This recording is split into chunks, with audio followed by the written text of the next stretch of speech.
Vamos a conversar con la científica Elizabeth Silvestre Espinosa. Ella es responsable nacional de Ciencia y Tecnología Ambiental del CONCITEC, PhD en Meteorología, especialista en Cambio Climático y Gestión de Riesgos. Bienvenida, muchas gracias por estar con nosotros. Buenos días, muchas gracias. Lo que inmediatamente nos provoca es la idea de preguntar por qué tenemos tanto frío, cómo se puede. Estamos en unos cambios climáticos, pero en realidad venimos a conversar sobre una idea, una noticia muy importante. La buena noticia de que el agujero de capa de ozono, que protege la vida de la Tierra frente a los dañinos rayos ultravioleta del Sol, se está reduciendo y que a mediados del siglo estaría totalmente cerrado. Bueno, sobre esto ha habido tanta literatura y tanta preocupación a nivel mundial que, por supuesto, es una muy buena y sorprendente noticia. Primero porque la pregunta es ¿qué cosa ha pasado? ¿Qué ha ocurrido? ¿Cómo nos hemos portado bien? El mundo ha respondido al desafío que se planteó desde hace varias décadas ya. Así es. En principio, muchas gracias por la invitación. Gracias. Definitivamente el tema del ozono. Esto es un tema de escala mundial. Podemos decir que hay dos problemas grandes en el mundo, que es el tema de cambio climático y el tema del ozono. Cuando hablamos de ozono, técnicamente nos tenemos que referir al espectro electromagnético. Y ahí tenemos la energía proveniente del Sol expresada en tres formas. Una de ellas es la luz, la que nos provee la luz. La otra es la que se expresa en términos de temperaturas, aquellas porque sentimos frío y calor, es la parte de la energía del espectro solar, digamos, en onda larga. Y la otra parte de ese espectro es la radiación ultravioleta.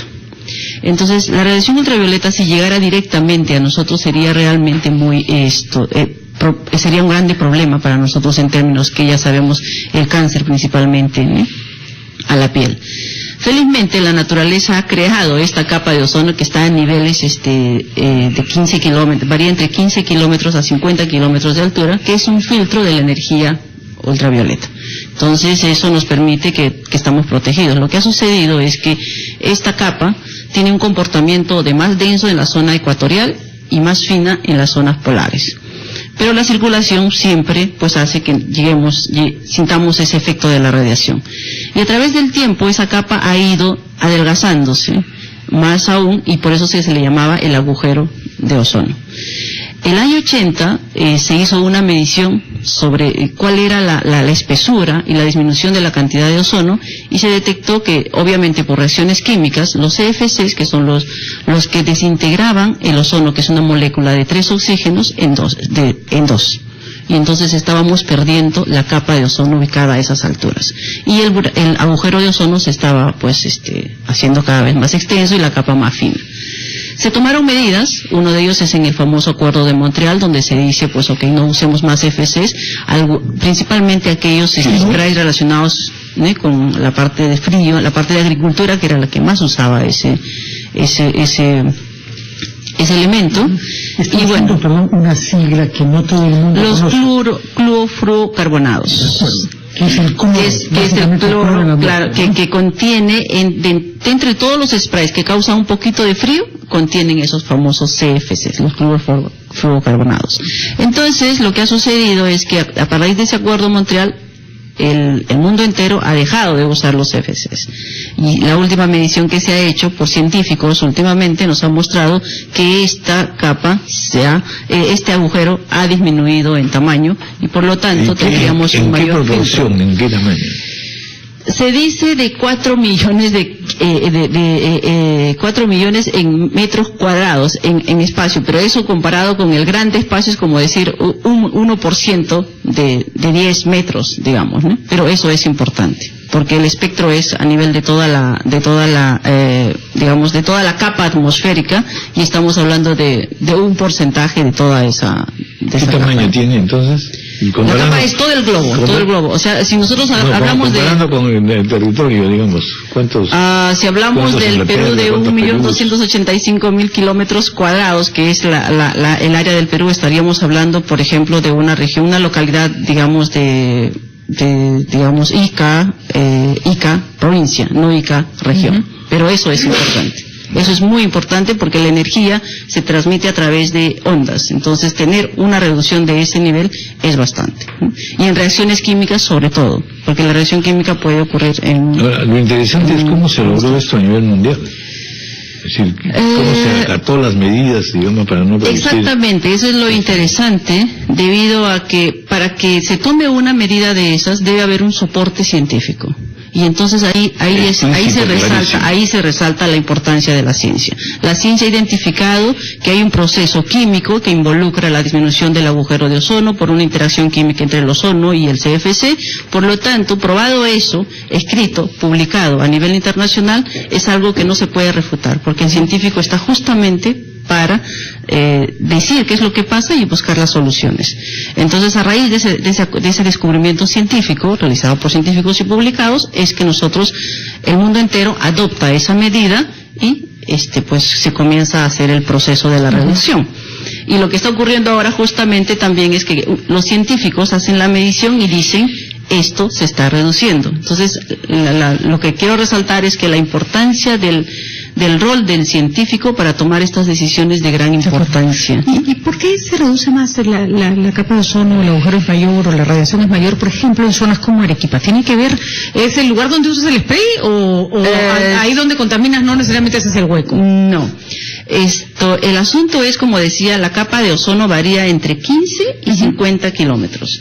La mayor espesura está en la región ecuatorial, o sea, en la región del Ecuador, cerca del Ecuador. Y si te vas acercando hacia los polos, norte o sur, este espesor va disminuyendo. Y por eso que Arequipa está casi más al sur, entonces el espesor cada vez en el caso de Chile, por ejemplo, entonces, el espesor, por supuesto, es mucho. Por eso quema más el sol en esos lugares. Exacto. ¿Y podría desaparecer entonces estos...?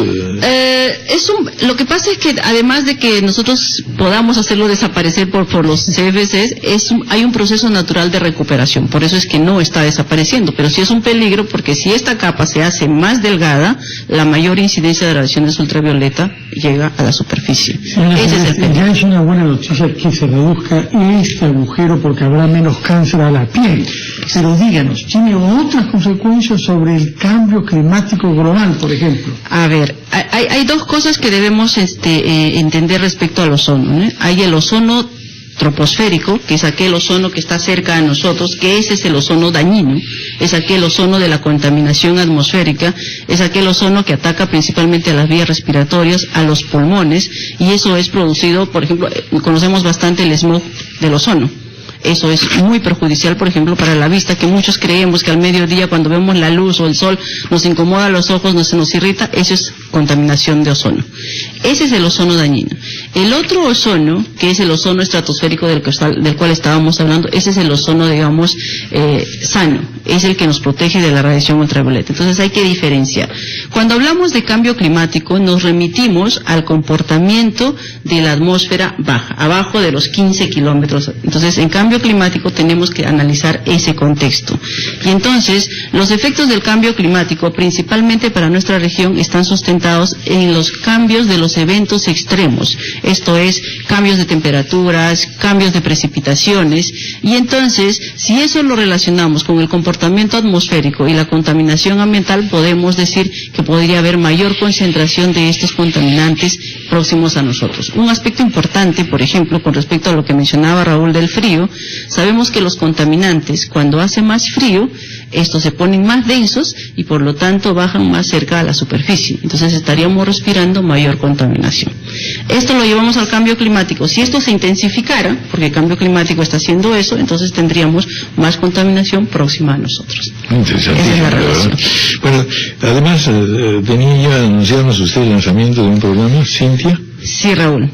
Quería yo anunciarles que el CONCITEC, bajo su liderazgo del Interruptor de Ciencia y Tecnología, ha establecido sistematizar, organizar y generar documentos estratégicos para la gestión de la ciencia y la tecnología, en este caso de la temática ambiental, de la cual yo soy responsable, y se ha elaborado el documento de que es el Programa Nacional de Ciencia y Tecnología Ambiental.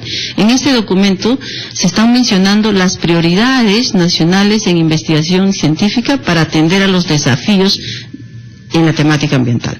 Estas 4 áreas temáticas son cambio climático y variabilidad climática, definitivamente importante. Tenemos el 70% de los glaciares tropicales del mundo en nuestro país, que están exactamente, de las cuales muchos dependemos de recursos hídricos. Y nos vamos, por ejemplo, acá muy cerca, a Huancayo, tenemos al glaciar Huaytapallana, y los escenarios nos dicen que al 2050 los glaciares a altura de 5.000 metros irían a desaparecer.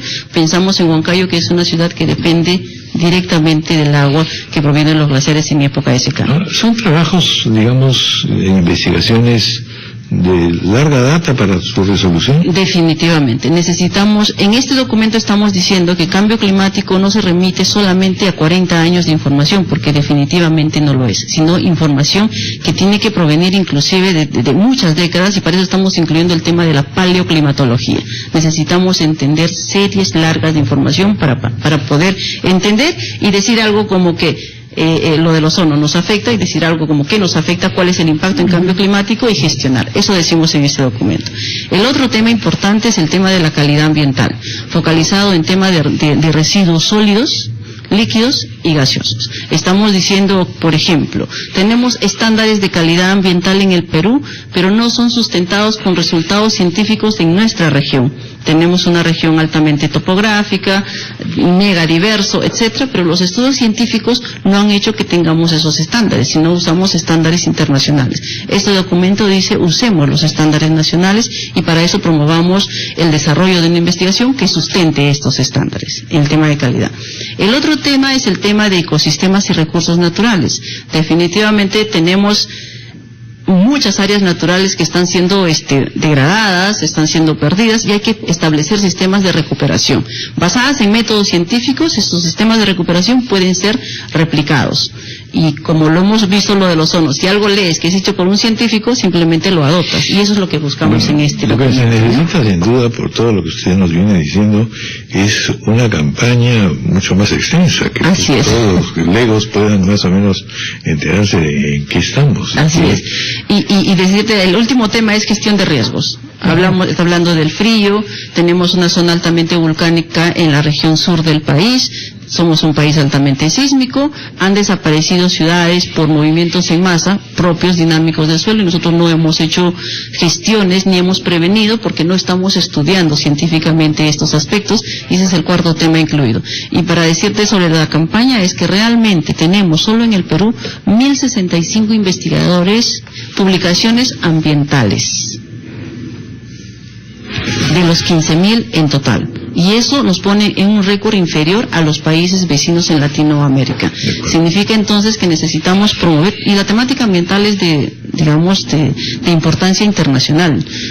No es solamente algo que afecte el país, porque el tema ambiental no tiene fronteras. Si hablamos de atmósfera, estamos hablando de lo que nosotros a los meteorólogos decimos de teleconexiones. Algo, si se para una mariposa en el Perú, es porque algo ha ocurrido en otro lugar del mundo. Entonces, ese es el tema que tenemos. Bueno, muchas gracias, doctora Elizabeth Silvestre, sumamente interesante. Muchas gracias, y muchas gracias por la invitación. 9:19, 9:20 minutos de la mañana, vamos a hacer una pausa.